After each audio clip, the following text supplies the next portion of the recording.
Goeiedag, ek groet jou in die kosbare naam van Jesus Christus. Voordat 'n krisis oor jou pad kom, kan God jou vooraf voorberei deur vir jou 'n woord van wysheid te gee. Jy voel dalk dat jy te veel foute het dat God ooit met jou sal praat. Maar tog het hy met Jesaja gepraat. Nou sê jy dalk, maar Jesaja was 'n profeet.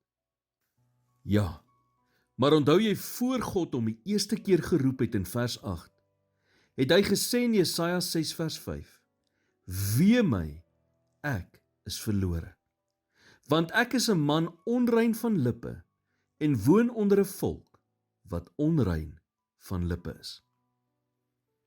Dit beteken dat al het jy foute, kan jy nog steeds van God hoor.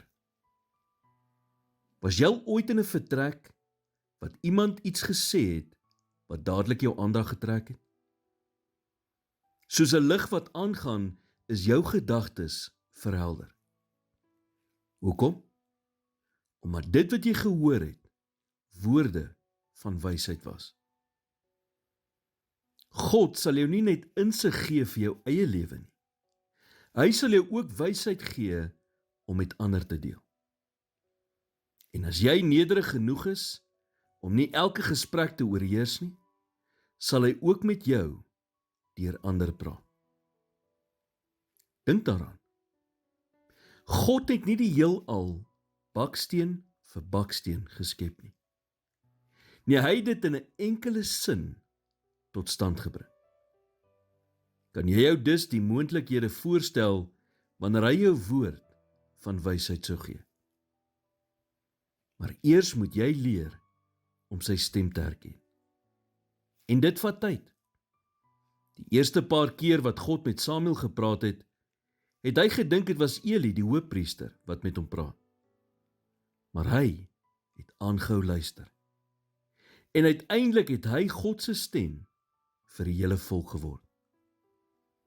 Hy het inderdaad so goed daarmee geword, dat hy vir 2 verskillende konings kon sê, so sê die Here.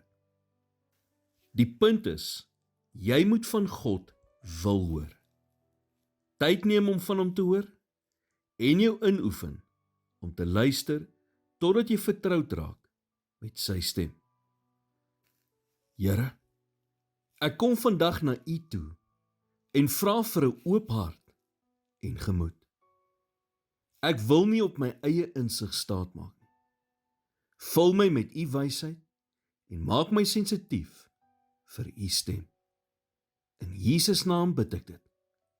Amen.